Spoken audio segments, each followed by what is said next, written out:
Our story begins not with a sprawling empire, but with a single city, a humble settlement on the banks of the Tiber River. According to the timeless legend, Rome was founded in 753 BC by the twin brothers Romulus and Remus, suckled by a From these mythical, muddy beginnings, a power unlike any the world had ever seen would emerge. This wasn't an empire from day one. It was a republic, a bold experiment in governance. For nearly 500 years, Rome was guided not by a solitary king, but by a complex, revolutionary system. At its heart was the Senate, a body of elder statesmen, alongside elected officials known as consuls and popular assemblies, where the voice of the people, in theory, could be heard. This structure, the Senatus Populusque Romanus, or SPQR, wasn't just a government, it was a way of life. It was designed to prevent any one man from holding absolute power, fostering instead a sense of civic duty or virtues, and an unmatched military discipline that would become the backbone of its expansion. And expand it. The Roman Republic was forged in the crucible of constant warfare. Imagine the sheer scale of the Punic Wars, a century-long struggle for dominance against the mighty maritime empire of Carthage. We have the legendary general Hannibal, crossing the Alps with elephants to terrorize the Italian heartland. Yet, Rome endured. They pushed back, not just defeating Carthage, but razing it to the ground, salting the earth so nothing could grow again. This was the Roman way. Total victory. They weren't just fighting for survival, they were fighting for supremacy. The legions marched on. They clashed with the phalanxes of Macedonia, heirs to Alexander the Great's military genius, and shattered them. They turned their attention north to the barbarian tribes of Gaul, a vast and wild land. Here, one of history's most famous figures, Julius Caesar, would lead a brutal, decade-long campaign, documented in his own commentaries on the Gallic War. Through these relentless, bloody conflicts, the Republic grew from a city-state to the master of the Italian peninsula, then the entire Mediterranean basin, which they called Mare Nostrum, RC. Their territories stretched from the sun-scorched deserts of North Africa to the misty forests of modern-day France and Belgium. But this incredible success planted the seeds of its own destruction. The spoils of war, a river of gold, slaves, and grain, flowed back to Rome, but it didn't enrich everyone equally. A new class of super-rich elites emerged, living in unimaginable luxury. Their vast estates, the latifunia, were worked by legions of slaves captured in foreign wars. This system pushed the small, independent farmers, the very backbone of the early Roman army, off their land. Dispossessed and desperate, these citizens flocked to Rome, creating a volatile, unemployed urban population. The gap between the haves and the have-nots grew into a chasm, and the city simmered with social unrest. The very nature of the army also changed. Once a militia of citizen soldiers, it transformed into a professional, standing army. But these new soldiers weren't loyal to the Senate or the people of Rome. Their loyalty was to their general, the men who led them in battle, promised them land upon retirement, and shared the spoils of conquest. This shift was catastrophic for the Republic. Ambitious generals, like the celebrated Gaius Marius, who reformed the army, and his ruthless rival, Sulla, realized a terrifying truth. With a loyal army at your back, you didn't need the Senate's approval. You could simply take power. Sulla marched his own army on Rome itself, a sacrilegious act that shattered centuries of tradition. He became the first to declare himself dictator without a term limit, setting a chilling and dangerous precedent for what was to come. The Republic's institutions were beginning to crumble under the weight of personal ambition. The final act of this long and tragic decline was set in motion by an informal, yet incredibly powerful, alliance known as the First Three of Rome's most powerful: Menneus Pompeius Magnus, or Pompey the Great, a celebrated military hero; Marcus Licinius Crassus, the richest man in Rome; and the charismatic, ambitious Upankama Gaius Julius Caesar. Joined forces to bypass the Senate and dominate Roman politics. For a time, their combined influence was unstoppable, but their alliance was one of convenience, not friendship. When Crassus was killed in a disastrous campaign in the east, the balance of power was broken. Only two giants remained: Pompey, the champion of the Senate, and Caesar, the hero of the people and the legions. The Senate, fearing Caesar's popularity and military power after his conquest of Gaul, ordered him to disband his army and return to Rome as a private citizen. Caesar faced a choice: obey and face prosecution from his political enemies, or defy the Senate and plunge the Republic into civil war. In 49 BC, he made his fateful decision, leading his battle-hardened 13th Legion across the Rubicon. Within the legal boundary of his command, he uttered the famous words, "Alea jacta est cast." There was no turning back. The civil war that followed was a global conflict, fought across the entire Roman world. Caesar's lightning-fast tactics and the unwavering loyalty of his veterans proved superior. He pursued Pompey to Greece, crushing his forces at the Battle of Pharsalus, and then to Egypt, where Pompey was assassinated. Caesar was now the undisputed master of the Roman world. He returned to Rome not as a general, but as its sole ruler. He was appointed dictator perpetuus, dictator for life. While he enacted many popular reforms, this title was a direct affront to the very founding principles of the Republic. The idea of a king had been abhorrent to Romans for centuries, and to many, Caesar looked and acted just like one. The fear that he would formally abolish the Republic and declare himself king led to a conspiracy. On the Ides of March 44 BC, a group of senators, calling themselves the Liberators, surrounded Caesar in the Senate House. They believed they were saving the Republic. In reality, they had just signed its death warrant. Caesar's assassination didn't restore the old system. It unleashed chaos. Rome was plunged into another brutal round of civil wars. The conspirators, led by Brutus and Cassius, clashed with Caesar's supporters, led by his loyal general Mark Antony and his shrewd, young adopted son and heir, Octavian. After defeating the assassins, Antony and Octavian, along with a general named Lepidus, formed the second triumvirate. But like the first, this alliance was doomed to fail. The final showdown came between Octavian in the west and Mark Antony in the east.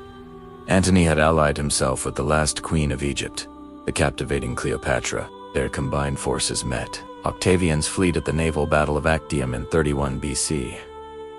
Octavian's victory was total and decisive. Antony and Cleopatra fled back to Egypt, where they both took their own lives. At the age of just 32, Octavian stood alone, the sole ruler of the entire Roman world. The Republic was dead. But Octavian was a political genius. He learned from Caesar's mistakes. He knew that Romans would never accept an outright king, so he masterfully created an illusion. He publicly restored the Republic, returning power to the Senate. But in reality, he retained absolute control over the military and the treasury. The Senate, in gratitude, bestowed upon him the title Augustus, meaning the revered or illustrious one. He became the princeps, the first citizen. It was a monarchy disguised as a republic.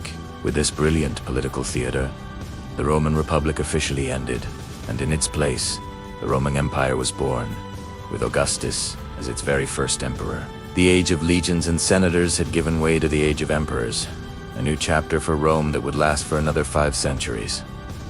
Today, we delve into the story of how a republic transformed into a mighty empire, enjoyed an unprecedented era of peace, and then teetered on the brink of total collapse. This is the story of the Roman Empire, from the Pax Romana to the crisis of the 3rd century. After defeating Mark Antony and Cleopatra at the Battle of Actium, Octavian returned to Rome as the undisputed master of the Roman world. But he was a political genius. He knew that Romans, especially the Senate, were deeply suspicious of kings and dictators. So, in 27 BC, he performed a masterstroke of political theater. He went before the Senate and announced he was restoring the Republic, handing back all his powers. The grateful senators, who knew who really held the power, begged him to stay. They bestowed upon him a new title, Augustus, which means the revered one.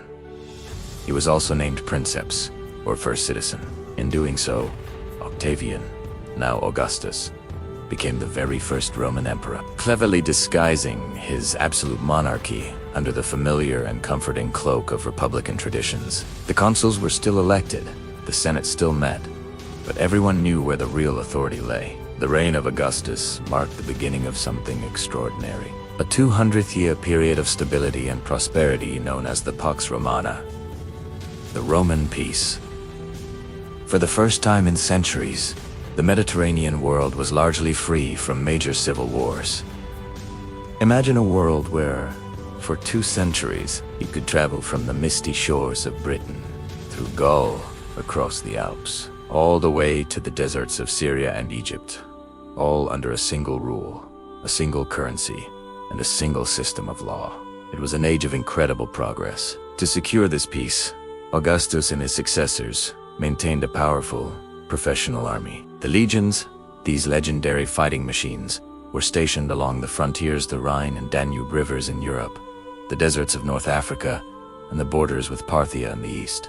They weren't just soldiers. They were engineers, builders, and a powerful symbol of Roman might. Speaking of building, the Romans were masters of it. Augustus famously boasted that he found Rome a city of brick and left it a city of marble. This era saw the construction of magnificent structures, many of which still inspire all today. The Colosseum, the Pantheon, with its breathtaking dome and countless temples, basilicas, and public baths, transformed the cities of the empire. But perhaps the most vital construction was the Roman road network. Over 50,000 miles of expertly engineered, stone-paved roads connected every corner of the empire. All roads lead to Rome wasn't just a saying, it was a reality. These roads allowed legions to move quickly to quell rebellions, administrators to deliver messages, and, crucially, merchants to transport goods. This incredible infrastructure fueled a booming economy. Grain from Egypt, wine and olive oil from Spain and Gaul, silk from the distant east, spices from Arabia, tin from Britain, all flowed into the bustling markets of Rome and other major cities. This was globalization, ancient style. Beyond trade and military might, the Pax Romana was a golden age for culture. Roman law, with its principles of justice and property rights, became the foundation for many modern legal systems. The Latin language spread throughout the western provinces, evolving over centuries into the Romance languages we know today, like French, Spanish, Italian, and Portuguese. Great literary figures like Virgil, Horace, and Ovid produced timeless masterpieces under the patronage of Augustus. Roman art and architecture, borrowing heavily from the Greeks, but adding their own unique, practical genius, set the standard for Western civilization for centuries to come. Think of the aqueducts, those graceful, arched structures that carried fresh water for miles to supply the cities. They were a testament to Roman engineering brilliance and their commitment to public welfare. Life wasn't perfect for everyone. Of course, slavery was widespread, and the gap between the ultra-rich and the poor was enormous, but for many, the Roman peace brought a level of security and opportunity their ancestors could only have dreamed of. After Augustus, the Julio-Claudian dynasty saw a mixed bag of emperors, from the capable Tiberius to the infamous Caligula and Nero. But the true golden age of the Pax Romana is often considered to be the period from 96 to 180 AD, the era of the 5 good emperors. What made them so good? A key innovation was the method of succession.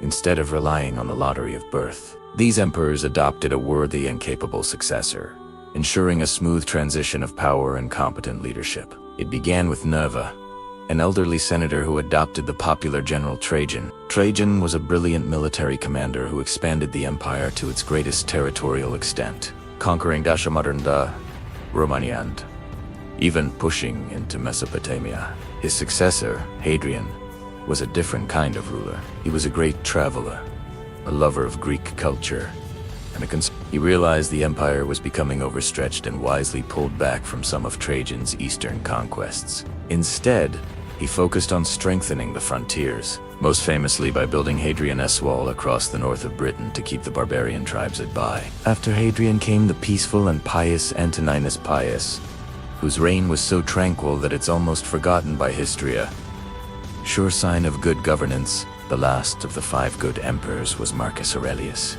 He was a true philosopher king, a student of Stoicism, whose private journal known as the Meditations, is still read by millions today for its wisdom on duty, resilience, and inner peace.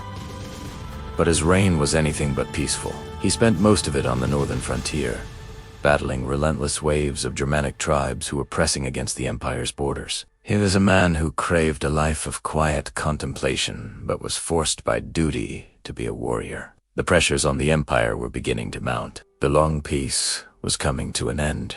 The decline began subtly, but the turning point is often seen with the end of Marcus Aurelius's reign. In a fateful and tragic decision, he broke with the tradition of adoption and allowed his own biological son, Commodus, to succeed him. You might know Commodus from the movie Gladiator, and while the film takes liberties, it captures the essence of his character. He was vain, cruel, and completely unfit to rule. He saw himself as a reincarnation of Hercules, and even fought as a gladiator in the Colosseum, a scandalous embarrassment for an emperor. His reign was a disaster, and his assassination in 192 AD plunged the empire back into civil war. What followed is known as the Crisis of the 3rd Century, a harrowing 50-year period from 235 to 284 AD.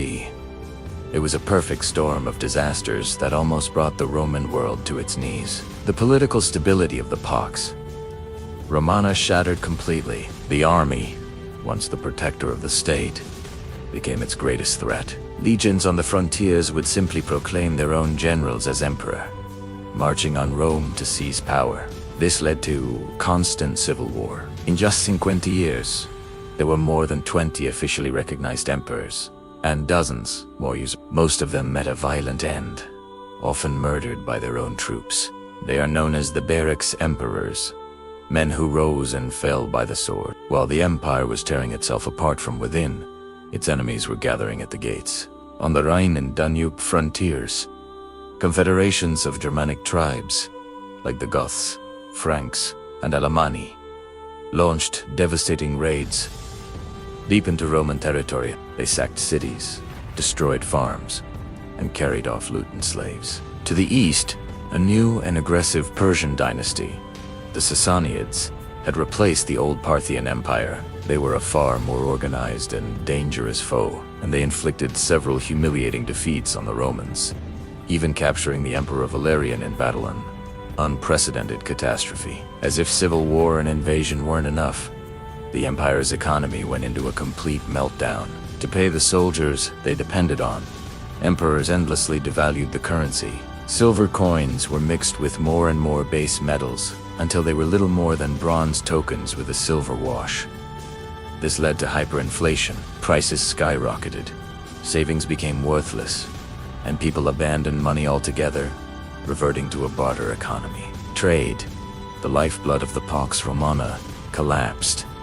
The vast road network fell into disrepair. The plague, likely smallpox, also swept through the empire, killing millions and crippling both the army and the tax base. The great edifice of Rome, which had seemed so eternal and indestructible just a century earlier, now seemed on the verge of total collapse.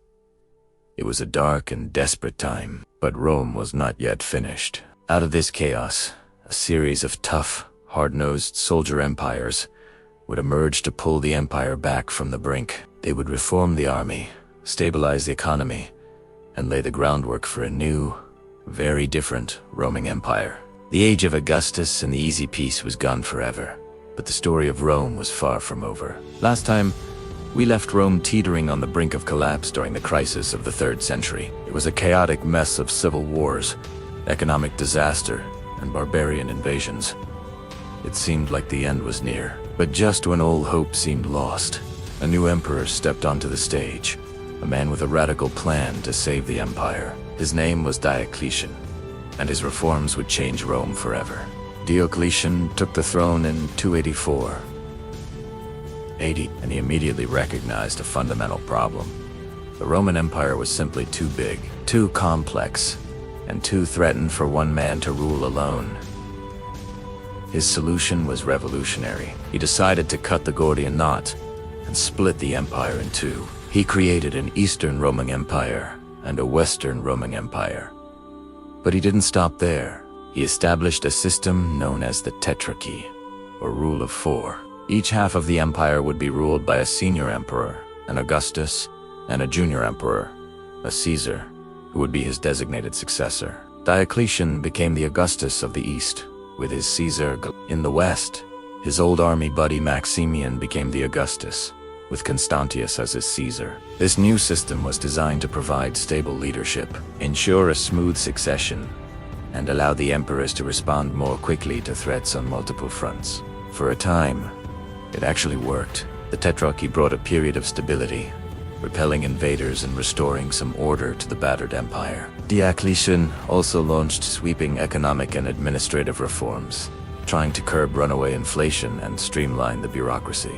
He was a tough, authoritarian ruler, and his reign also saw the last and most severe persecution of Christians in Roman history. But his bold restructuring had pulled the empire back from the abyss. However, the Tetrarchy's success was heavily dependent on the personalities involved. After Diocletian and Maximian voluntarily abdicated in 305 AD, the only Roman emperors to ever do so, the system quickly fell apart as the new Augustan Caesars began fighting each other for ultimate power. Out of this new round of civil wars, another towering figure emerged: Constantine the Great. Constantine, the son of the Western Caesar Constantius, fought his way to the top. His most famous battle was at the Milvian Bridge outside Rome in 312 AD, according to legend. On the eve of the battle, Constantine saw a vision of a Christian symbol in the sky there.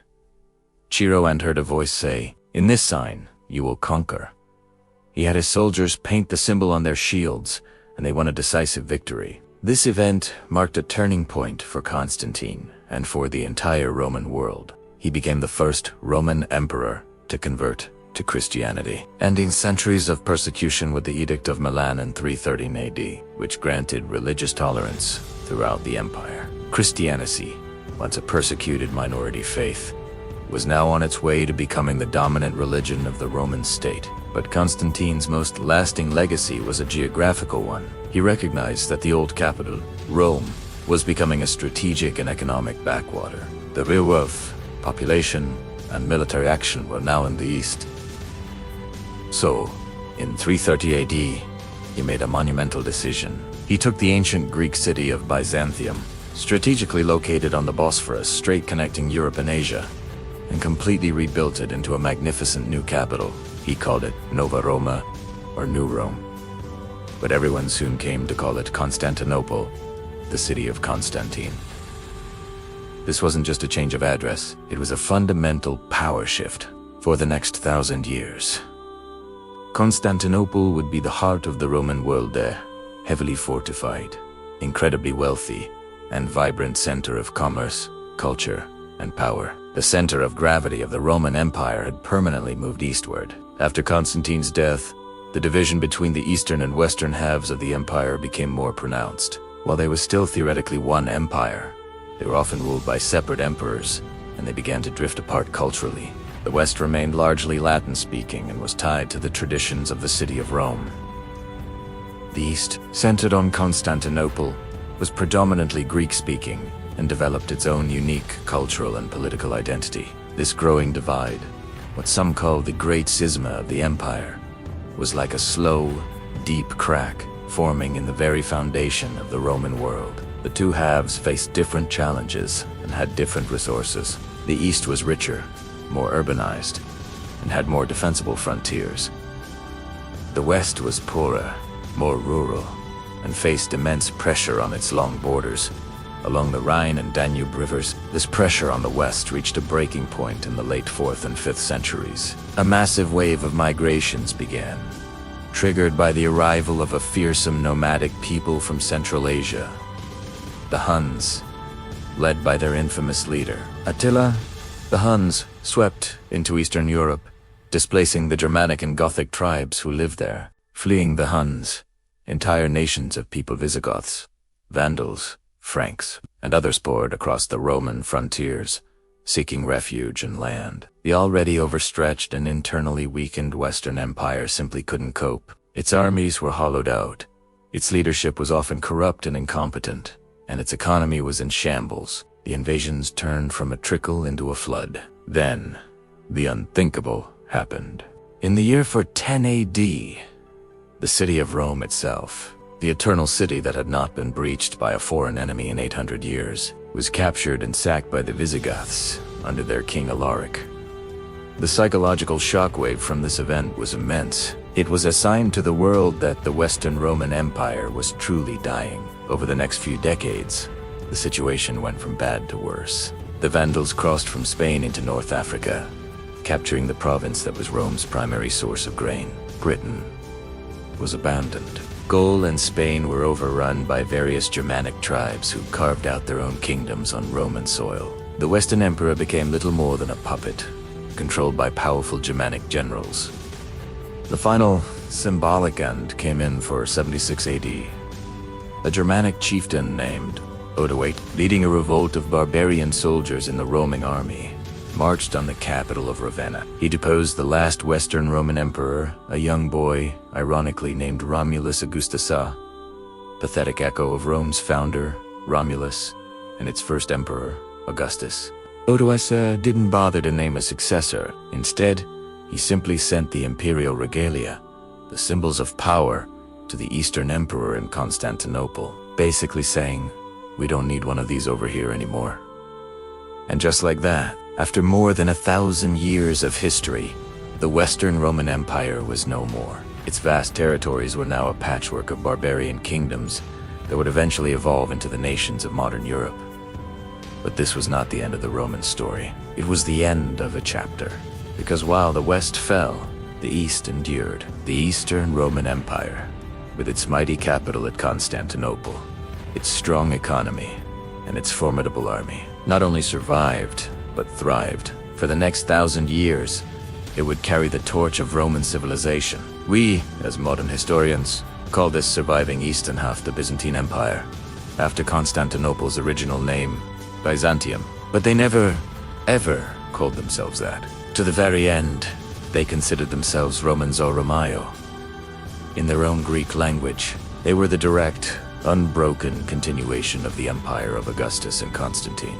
Have you ever wondered how a small band of nomadic warriors could build one of the mightiest empires in history? An empire that would span 3 continents, last for over 600 years, and forever change the course of world events? Well, their story begins not with a grand emperor, but with a tribal chieftain named Osman, in a rugged corner of Anatolia, modern-day Turkey. Picture this. It's the late 13th century. The once glorious Byzantine Empire, the heir to ancient Rome, is a shadow of its former self. It's been weakened by centuries of relentless warfare, internal strife, and devastating plagues. To the east, the Mongol invasions have shattered the Seljuk Sultanate of Rum, leaving a power vacuum filled with a patchwork of small, competing Turkish principalities, known as beylik. And it's from one of these small beyliks that a new global power will emerge. Around the year 1299, a leader named Osman Ghazi takes charge of his tribe near the Byzantine frontier. We don't have a lot of concrete details about his early life. Much of it is wrapped in legend, but we know he was a brilliant strategist and a charismatic leader. His followers, who would come to be known as the Ottomans, weren't just fighting for land or wealth. They were driven by a powerful ideology known as the Ghazi spirit. What was a Ghazi? A Ghazi was a warrior for the faith, a frontier fighter dedicated to expanding the borders of the Islamic world. This wasn't just a job. It was a sacred calling. For these early Ottomans, every battle against the Christian Byzantine Empire was an act of devotion. This powerful motivation fueled their relentless expansion and attracted warriors from all over the Turkish and Muslim world to join their cause. They saw themselves as instruments of divine will, and this belief made them an incredibly formidable force.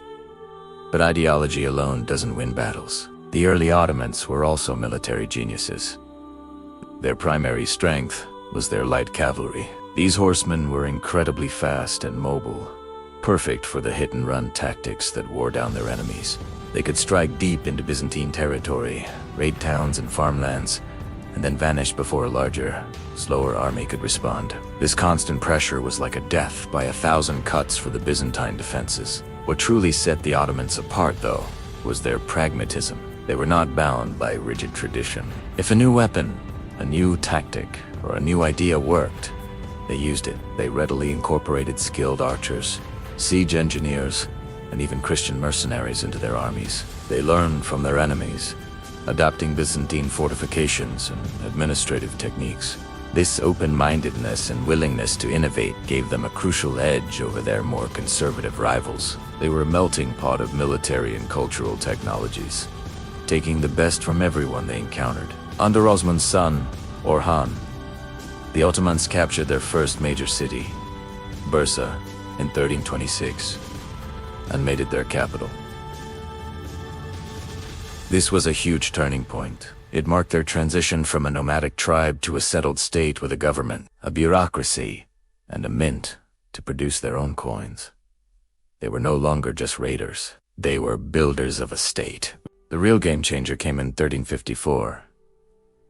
A bit of luck, in the form of an earthquake that damaged the walls of the Gallipoli fortress, allowed Orhan's son, Suleiman, to seize the city. Kustaqta, the Ottomans had crossed the Dardanelles Strait and established their first permanent foothold in Europe. This was a monumental moment. For the first time, a Turkish power had a secure base on the European continent from which to launch further conquests. The path to the Balkans was wide open. From their new base in Gallipoli, the Ottomans, now led by Sultan Murad I, began a systematic conquest of the Balkans. They weren't just raiding anymore. They were conquering and holding territory. Adrianople, a major Byzantine city, fell in 1369 and was renamed to Edirne, becoming the new Ottoman capital. Its location in Europe showed the world where their ambitions now lay. The various Balkan kingdoms, the Serbs, the Bulgarians, the Wallachanzu were disunited and often fought amongst themselves, making them easy prey for the unified and disciplined Ottoman army. An alliance of Balkan forces led by the Serbian Prince Lazar met the army of Sultan Murad. The battle was brutal and bloody. Both leaders, Prince Lazar and Sultan Murad, were killed in the fighting, a testament to the battle's ferocity. While the outcome was technically inconclusive, the Serbs suffered such devastating losses that they could no longer resist the Ottoman advance. The battle became a cornerstone of Serbian national identity, a symbol of heroic but tragic resistance. For the Ottomans, it cemented their control over much of the region. As the empire grew, it needed a new kind of army and a new class of administrators to govern its vast, diverse population. This led to one of the most unique and controversial institutions of the Ottoman Empire, the Devi-Virum system. The word devium literally means collection or child levy. Periodically, Ottoman officials would go to Christian villages in the Balkans and levy a tribute of young boys, typically between the ages of 8 and 18. These boys were taken to the capital, converted to Islam, and given the best education and training the empire could offer. They were taught Turkish, Arabic, Persian, theology, law, and military skills. They were completely severed from their families and past lives, and their loyalty was sworn to the Sultan and the Sultan alone. They were, in essence, the Sultan's slaves. But this status was a path to immense power. The most talented of these boys would enter the palace school, destined to become the highest-ranking officials of the empire, administrators, and even the Grand Vizier, the Sultan's chief minister. They formed a meritocratic elite, chosen for their ability, not their birth. The majority of the Devium recruits, however, were trained to become the elite infantry of the Ottoman army. The Janissaries were a revolutionary force. They were the first modern standing army in Europe, a full-time, professional corps of soldiers paid regular salaries. They were rigorously disciplined, fiercely loyal to the Sultan, and masters of firearms, which were just becoming common on the battlefield. Dressed in their distinctive uniforms and marching to the beat of their military bands, the Janissaries were the terror of their enemies and the backbone of the Ottoman military machine for centuries. By the start of the 15th century, the Ottoman Empire seemed unstoppable. Under the ambitious Sultan Bayezid I, known as the Thunderbolt. For the speed of his campaigns, the empire stretched from the Danube River in Europe to the Euphrates River in Asia. It even laid siege to the great city of Constantinople itself. The Byzantine Empire was reduced to little more than the city and its immediate surroundings, seemingly on the brink of extinction. But then, disaster struck from the east. A new conqueror had emerged from Central Asia, a Turco-Mongol leader who was even more ruthless and brilliant than the Ottomans. His name was Timur, known in the West as Tamerlane. Timur had built a vast empire and saw the rising Ottomans as a challenge to his supremacy. In 1402, the two titans clashed near Ankara. The Battle of Ankara was an absolute catastrophe for the Ottomans. Timur's forces, which included war elephants, crushed Bayezid's army. Sultan Bayezid himself was captured, a humiliation from which he never recovered. He died in captivity a year later. Timur's invasion shattered the Ottoman Empire. He restored many of the Turkish beyliks that the Ottomans had conquered and swept through Anatolia, leaving a trail of destruction. The defeat at Ankara triggered a dark period for the Ottomans known as the Interregnum, or Civil War. Bayezid's surviving sons immediately began fighting each other for control of what was left of the empire. For over a decade, from 1402 to 1413, the Ottoman state was torn apart by a fratricidal warfare. The empire that had seemed on the verge of conquering Constantinople was now on the verge of complete collapse. It seemed as if the Ottoman story might end right there. Just another short-lived empire consumed by internal conflict. But the foundations the Ottomans had built were stronger than they appeared. Their institutions in the Balkans, particularly the Devarim system and the Janissaries, remained largely intact and loyal. The European part of the empire held together while the sons fought over the Anatolian heartland. Ultimately, it was one of Bayezid's younger sons, Mehmed I, who emerged victorious from the chaos. Through a combination of shrewd diplomacy and ruthless military action, he defeated his brothers one by one and reunified the empire in 1413. He is often called the second founder of the Ottoman Empire, and for good reason. He painstakingly rebuilt the state, consolidated its fractured territories, and restored order. His successors, Murad II and then the legendary Mehmed II, would continue this work of restoration and renewed expansion. They had learned the bitter lesson of Ankara. An empire divided cannot stand. They strengthened the central government, reasserted control over the Turkish beyliks in Anatolia, and resumed their campaigns in the Balkans. The ghost of Timur was gone, but the ultimate prize remained. The city of Constantinople. It stood as a symbol of defiance, the ancient Christian capital surrounded by a sea of Ottoman power. For the Ottomans, conquering it was more than just a strategic objective. It was the fulfillment of a centuries-old Islamic prophecy and the ultimate validation of their Ghazi spirit. The stage was now set for the final act of this incredible first chapter in Ottoman history. A young, brilliant, and utterly determined sultan was about to take the throne. His name was Mehmed II, and he had only one goal in his sights: to conquer the unconquerable city. The rise from a small tribal beylik to a mighty sultanate was nearly complete. The fall of Constantinople was just over the horizon, an event that would send shockwaves across the world and mark the true beginning of the Ottoman Empire as a global superpower. The year is 1453. The world is about to change forever. On one side, the 1,000-year-old Byzantine Empire, a shadow of its former self, clinging to its magnificent capital. Constantinople, on the other, a young, ambitious sultan, just 21 years old, leading a new and powerful force in the world: the Ottoman Turks. This is the story of how an empire reached its zenith, how one city's fall marked the end of an era, and how a sultan known as the Magnificent would come to dominate the world stage. Imagine the scene. A vast army, said to number over 80,000 soldiers, encamps before the legendary Theodosian walls of Constantinople. These walls had repelled countless invaders for over a millennium. But this time was different. The young sultan, Mehmed II, had a secret weapon. A series of colossal cannons, designed by a Hungarian engineer named Orban. These were the superguns of their day, capable of hurling massive stone balls weighing over 1,000 pounds, shattering fortifications that were once considered impenetrable. Inside the city, the mood was grim. The last Byzantine emperor, Constantine the 11th, Palaiologos, rallied his small force of around 7,000 men, a mix of his own troops and brave Genoese and Venetian volunteers. The population of the once mighty city had dwindled to less than 50,000. They were outnumbered more than 10 to 1, but they were defending their homes, their faith, and the legacy of the Roman Empire itself. 453 grueling days. The siege raged. The defenders fought with incredible courage, patching the walls after each bombardment, repelling one Ottoman assault after another. They even managed to hold a massive iron chain across the Golden Horn, blocking Mehmed's navy from entering the city's primary harbor. But Mehmed was not just a brute force commander. He was a brilliant strategist. In a move of audacious genius, he ordered his ships to be dragged over land, using greased logs, bypassing the chain and relaunching them directly into the Golden Horn.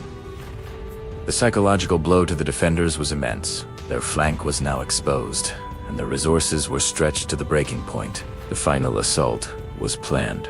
On the 29th of May, 1453, under the cover of darkness, the Ottoman forces launched their all-out attack. The first waves of irregular troops were repelled, followed by beta-trained Anatolian soldiers who also failed to breach the defenses. But the constant fighting was wearing down the exhausted defenders. Then, Mehmed unleashed his elite troops, the Janissaries. These were the best of the best.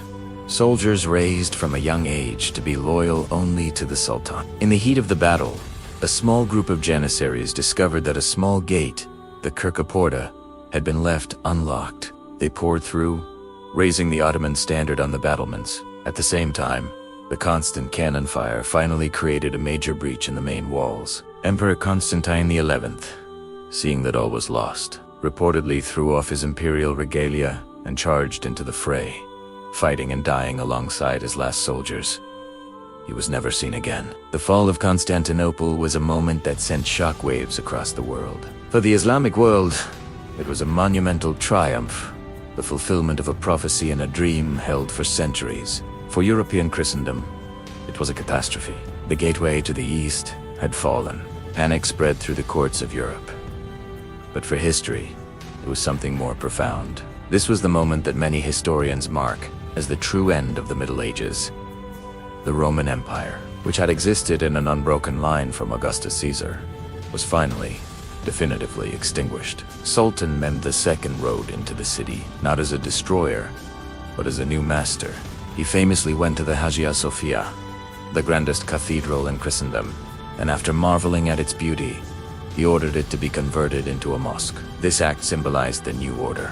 Constantinople, now renamed Istanbul, became the new, vibrant capital of the Ottoman Empire. Mehmed, forever after known as the Conqueror, had not just captured a city, he had captured a legacy. He saw himself as a new Roman emperor, a Caesar of the East, and he would spend the rest of his reign consolidating his power, extending his empire into the Balkans and across the Black Sea. The fall of Constantinople was the dawn of a new age for the Ottomans. But the empire's true golden age was yet to come. Following Mehmed's death and a period of consolidation, the throne passed to a man who would become one of the most famous rulers in history. Ascending the throne in 1520, Suleiman's reign would be so dazzling in its achievements that he would be known to the West as the Magnificent and to his own people as the Lawgiver.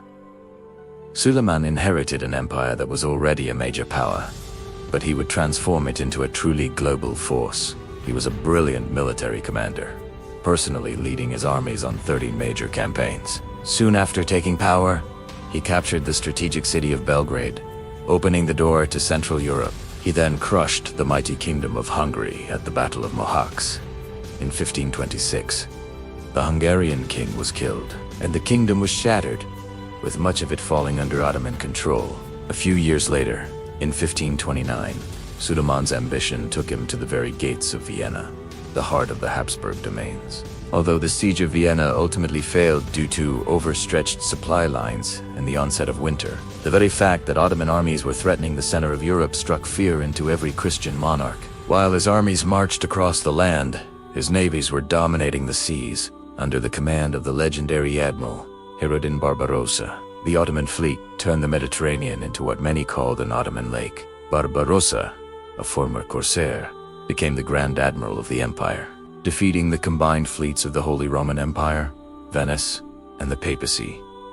At the Battle of Preveza, from the coast of North Africa, where Algiers became a key Ottoman vassal, to the Red Sea and the Persian Gulf, Ottoman ships controlled vital trade routes. challenging the Portuguese for dominance in the Indian Ocean. Suleiman's empire was now at its absolute territorial peak. It stretched from the gates of Vienna to the Persian Gulf, from the deserts of Yemen to the coasts of Algeria. It controlled the holy cities of Mecca and Medina, making the Sultan the Caliph, the official protector and leader of the Sunni Muslim world. It held Agife, the breadbasket of the ancient world, and the vital trade routes that had once made Venice and Genoa rich. The Ottoman Empire was, without question, the most powerful and wealthiest state on the planet. But Suleiman's reign was not just about military conquest. That's why he was known as the Lawgiver. He oversaw a complete overhaul of the Ottoman legal system. The Konon, or Sultanic law, was harmonized with Sharia, or sacred law, creating a comprehensive legal framework that would last for centuries. This brought stability and a predictable system of justice to a vast and diverse empire, home to millions of Christians, Jews, and Muslims of countless different ethnicities. This period was also a stunning cultural renaissance. Istanbul, under Suleiman's patronage, became a center of art, literature, and architecture. The grand architect, Mimar Sinan, a contemporary of Michelangelo, defined the aesthetic of the age. He built hundreds of structures across the empire, including mosques, bridges, and aqueducts. His masterpiece, the Süleymaniye Mosque, still dominates the Istanbul skyline today. Its perfect dome and soaring minarets were a statement of imperial power and piety, designed to rival the ancient Hagia Sophia itself. Poetry, calligraphy, and decorative arts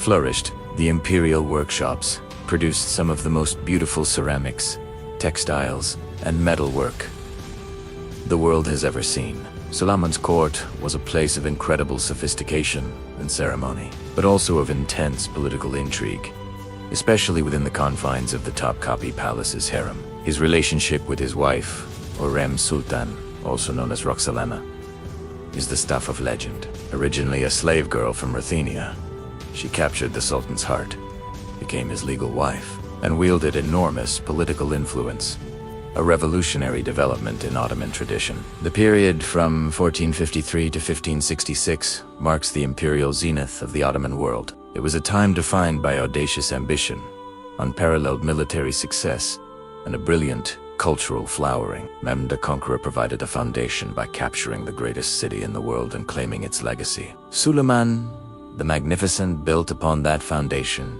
to create a truly global superpower, whose influence was felt from the Atlantic to the Indian Ocean. This was the age when the Ottoman Sultan was not just a king or an emperor, but the shadow of God on earth, the master of the world's most powerful empire. The sun would eventually begin to set on this empire, but during this incredible century, it shone more brightly than any other. After the golden age of Suleiman the Magnificent, the story of the Ottoman Empire takes a different turn. It's not a sudden collapse, but a long, slow-motion decline. A story of stagnation as Europe began its rapid ascent. For centuries, the empire had been a powerhouse, a beacon of progress and military might. So, what went wrong? Why did this seemingly invincible empire begin to falter? The answer is complex. A mix of internal rot and external pressures that chipped away at its foundations. Over 3.5 centuries, let's start with the heart of Ottoman power. The military, the Janissaries, once the elite shock troops of the Sultan, the very symbol of Ottoman invincibility, became one of the biggest roadblocks to progress. Remember how they were the first standing army in Europe to adopt firearms? Well, times changed, and so did technology. By the 17th and 18th centuries, European armies were innovating at a blistering pace, developing new flintlock muskets, bayonets, and sophisticated battlefield tactics. The Janissaries, however, dug in their heels. They weren't just soldiers anymore. They had become a powerful, conservative, political class. They saw modernization not as a necessity for survival, but as a threat to their privileged status, their traditions, and their power. They resisted new training, new weapons, and new military structures, staging revolts whenever a sultan tried to push for reform. The very force that had conquered half the world was now holding the empire back. fighting yesterday's wars with yesterday's tools, while their rivals prepared for tomorrow. At the same time, the administrative glue that held the vast empire together was dissolving. The merit-based system, which had allowed talented individuals from any background to rise to the highest offices, began to decay. Positions in government, from the Grand Vizier down to the provincial governor, were increasingly sold to the highest bidder or given out as favors. Corruption became rampant. Provincial governors, far from the watchful eye of Istanbul, started acting like independent rulers, pocketing tax revenues meant for the central treasury and running their own little feud. This meant the central government was losing both money and control. It couldn't pay its armies, it couldn't fund public works, and its authority across its vast territories became weaker and weaker. The efficient, centralized machine built by previous sultans was sputtering, clogged by greed and incompetence. Then there was the economy. For centuries, the Ottomans controlled the major land trade routes between East and West. The Silk Road, the Spice Route. They all ran through Ottoman territory, filling the empire's coffers with taxes and tariffs. But then came the age of discovery. European explorers, particularly the Portuguese, pioneered new sea routes around Africa. Suddenly, ships laden with spices from India and silks from China could bypass the Ottoman Empire entirely. This was a catastrophic blow. The river of gold that had flowed into Istanbul dwindled to a trickle. To make matters worse, a flood of silver, plundered by the Spanish from the Americas, poured into the European market and then into the Ottoman economy. Basic economics tells us what happens next. Massive inflation. The value of Ottoman currency plummeted. Prices for everyday goods skyrocketed. People's savings were wiped out, and the government found it couldn't pay its bills. The economic ground beneath the empire's feet was crumbling. As the 19th century dawned, a new and powerful idea began to sweep across Europe. An idea born from the French Revolution. Nationalism, the belief that people who share a common language, culture, and history have the right to govern themselves in their own independent nation. This was dynamite planted at the base of the multi-ethnic, multi-religious Ottoman Empire. For centuries, the empire had been a mosaic of peoples: Turks, Arabs, Greeks, Serbs, Bulgarians, Armenians, and many more, all subjects of the Sultan. But now, inspired by nationalism, these groups began to see themselves not as Ottomans, but as Greeks, Serbs, and Bulgarians. They started to demand their freedom. Throughout the 19th century, the Balkans became a powder keg. Greece fought for and won its independence in the 1820s. Serbia followed, then Romania, then Bulgaria. Each loss of territory was a blow to the empire's prestige, its economy, and its sense of self. The sick man of Europe, as it was now called,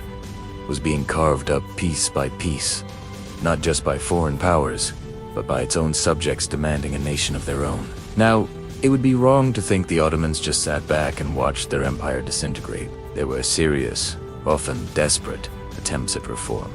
A series of sultans and forward-thinking ministers realized that the only way to survive was to modernize, to catch up with Europe. This period of intense reform, starting in the late 18th century and continuing through much of the 19th, is known as the Tanzimat, which means reorganization. It was a top-to-bottom effort to remake the state. The old Janissary Corps was violently disbanded and replaced with a modern, European-style army. The legal system was overhauled, with new secular codes introduced alongside traditional Islamic law to create a more standardized system for all citizens. New schools were opened, teaching Western science and languages. The bureaucracy was streamlined to be more efficient. The reformers were trying to create a new identity, Ottomanism, to unite all the diverse peoples of the empire under a common banner of secular citizenship, hoping it could act as an antidote to nationalism. But these reforms faced immense challenges. For every step forward, there seemed to be two steps back. Traditionaries, including much of the clergy and the old elite, fiercely resisted these changes. They saw them as a betrayal of Islamic tradition and a capitulation to the West.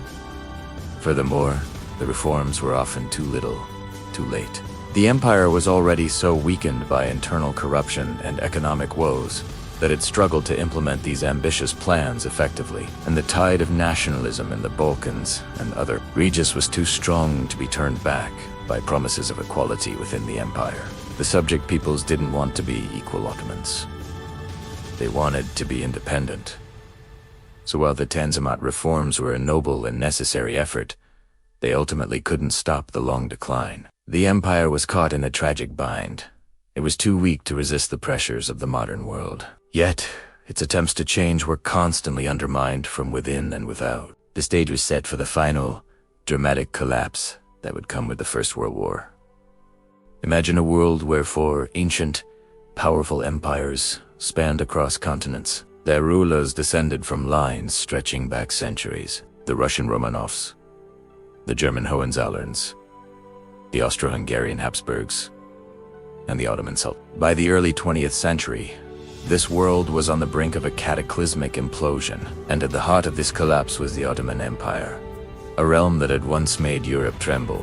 This is the story of the final collision and the end of empires. By the turn of the 20th century, the once mighty Ottoman Empire was a shadow of its former self. It had been in a state of slow, painful decline for over 200 years. Financially, it was bankrupt, heavily indebted to European powers, who now exerted immense influence over its economy. Territorially, it was crumbling.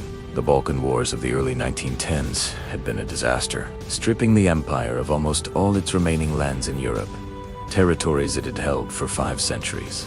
In the corridors of power in London, Paris, and Berlin, diplomats and politicians had a derisive nickname for this ancient state: the sick man of Europe. The question wasn't if the empire would collapse, but when and who would pick up the pieces. Inside the empire, a sense of crisis and desperation was palpable.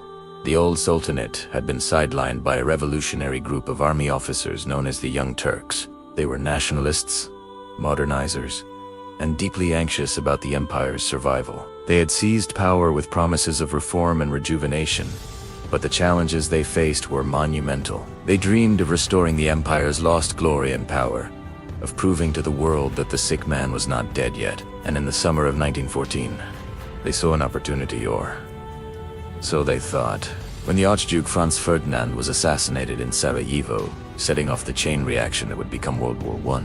The Young Turk government, led by a powerful triumvirate known as the Three Pashas, had a monumental choice to make. The Allied powers Britain, France, and Russia were the empire's traditional rivals. Russia, in particular, had been a sworn enemy for centuries, always seeking to control the strategic straits of the Bosphorus and Dardanelles. On the other side were the Central Powers, Germany and Austria. Germany had been actively courting the Ottomans, investing in infrastructure like the Berlin to Baghdad railway and sending military advisors to modernize the Ottoman army. In a gamble to reclaim lost territories and break free from Allied economic control, the Young Turks made a fateful decision. In secret, they allied the Ottoman Empire with Germany and Austria. In October 1914, Ottoman warships, led by German commanders, launched a surprise attack on Russian ports in the Black Sea. The empire was officially in the Great War. This decision, born of desperation and misplaced ambition, would prove to be the final, fatal mistake. The Ottoman entry into the war dramatically expanded the conflict. New fronts opened up across the Middle East, from the deserts of Arabia to the mountains of the Caucasus. The empire's first major test was against its old foe, Russia, on the Caucasus front. The campaign, led by Enver Pasha himself, was an unmitigated disaster. In the brutal winter of 1914, the Ottoman Third Army was annihilated at the Battle of Sarikamish, not just by Russian guns, but by frostbite and starvation. Tens of thousands of soldiers froze to death in the mountains. This catastrophic defeat fueled a dark and tragic chapter. The Young Turk government, paranoid about internal enemies, and blaming the Christian Armenian population for sympathizing with Russia, initiated a brutal policy of deportation and massacre. Beginning in 1915, what became known as the Armenian Genocide unfolded. Hundreds of thousands of Armenian men, women, and children were systematically killed or died from starvation and exhaustion on forced marches into the Syrian desert. It remains one of the 20th century's most horrific atrocities, a dark stain on the final years of the empire. Meanwhile, The British and their allies planned a daring strike to knock the Ottomans out of the war. Their target, the Gallipoli Peninsula, guarding the Dardanelles Strait. The plan was to seize the waterway, capture the capital, Constantinople, and open a supply line to Russia. In April 1915, a massive Allied force, including large contingents of Australian and New Zealander troops, the Anzasias. What followed was one of the most brutal and iconic campaigns of the war. The Ottoman soldiers, defending their homeland, fought with ferocious tenacity. From the cliffs and ridges overlooking the beaches, they poured down a devastating fire on the invading troops. The fighting descended into a hellish stalemate of trench warfare, with both sides suffering horrendous casualties. A key figure emerged in the Ottoman defense, a determined and brilliant officer named Mustafa Kemal. His leadership and strategic genius were instrumental in repelling the Allied attacks. After nearly 9 months of bloody slaughter, the Allies admitted defeat, and Gallipoli was a stunning victory for the Ottomans. A moment of heroic defiance, but it came at a terrible cost, with over 250,000 casualties on each side. The victory boosted morale, but it couldn't change the empire's grim strategic reality. While the Ottomans held firm at Gallipoli, their vast territories in the Middle East were beginning to unravel. The British saw an opportunity to strike at the empire's soft underbelly. They supported an armed and Arab nationalist uprising against Ottoman rule. This was the Arab Revolt, famously associated with the British officer T.E. Lawrence, or Lawrence of Arabia. Beginning in 1916, Arab forces led by Sharif Hussein of Mecca attacked Ottoman garrisons, sabotaged the Hejaz railway, and tied down thousands of Ottoman troops. Simultaneously, British armies advanced from Egypt into Palestine and from the Persian Gulf into Mesopotamia. Modern-day Iraq. After initial setbacks, the British war machine, with its superior resources and industrial might, began to grind down the overstretched and undersupplied Ottoman armies. In 1917, Baghdad fell. Later that year, General Allenby's forces captured Jerusalem, a city the Ottomans had held for 400 years. By 1918, the Ottoman fronts in the Middle East had completely collapsed. The war was a disaster on every front, except Gallipoli.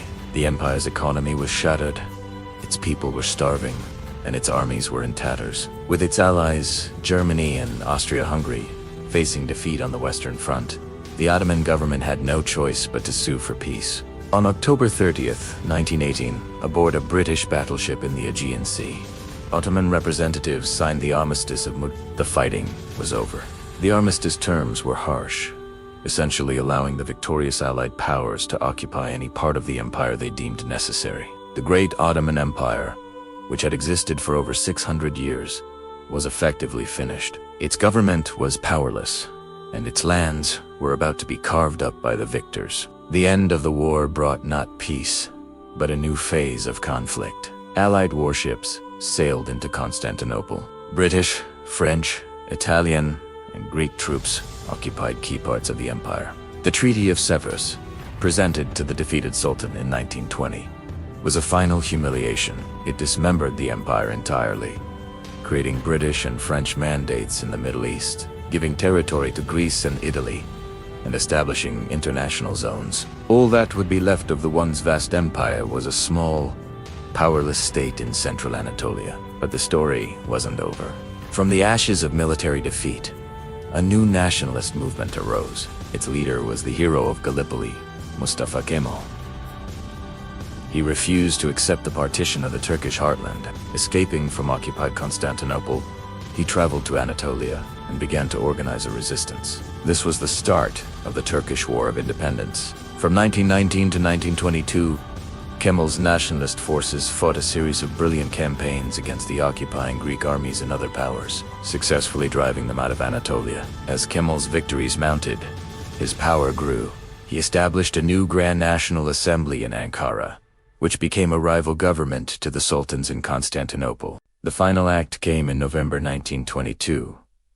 The National Assembly voted to abolish the Ottoman Sultanate, ending 623 years of imperial rule. The last Ottoman Sultan, Mehmed VI, slipped out of his palace and boarded a British warship, sailing into exile. The Ottoman Empire was officially no more. A year later, in 1923, Mustafa Kemal now known as Ataturk, or Father of the Turks, proclaimed the establishment of the Republic of Turkey. The fall of the Ottomans was not an isolated event. World War I was a graveyard of empires. In Russia, the revolution of 1917 had led to the execution of Tsar Nicholas II and his family, ending 300 years of Romanov rule. In Germany, Kaiser Wilhelm II was forced to abdicate, bringing the Hohenzollern dynasty to an end. And in Austro-Hungary, the ancient Habsburg Empire, which had dominated Central Europe for centuries, simply dissolved into a collection of new nation-states. 4 of the world's most enduring imperial dynasties, all wiped from the map in the span of just a few years. The age of ancient empires, of sultans, kaisers, and czars, was definitively over. A new world order, based on the ideal of the nation-state, had begun. From the legions of Rome to the cavalry of the Ottomans, we've traced the arcs of 2 monumental empires. Both rose from humble origins to achieve unimaginable power, shaping the laws, faiths, and cultures of billions. Both enjoyed golden ages of spectacular achievement, and both, inevitably, faced decline and collapse. Their stories are a timeless and humbling testament to the great cycles of history. They remind us that nothing is permanent, and that even the mightiest of empires, in the grand, sweeping epic of time, are ultimately mortal. Their legacies, however, are etched into the very fabric of our modern world, a world they helped to create. Thank you for joining us on this incredible journey through history. If you've enjoyed this series, please make sure to like, subscribe, and hit the notification bell so you don't miss our future explorations into the past. We'll see you next time.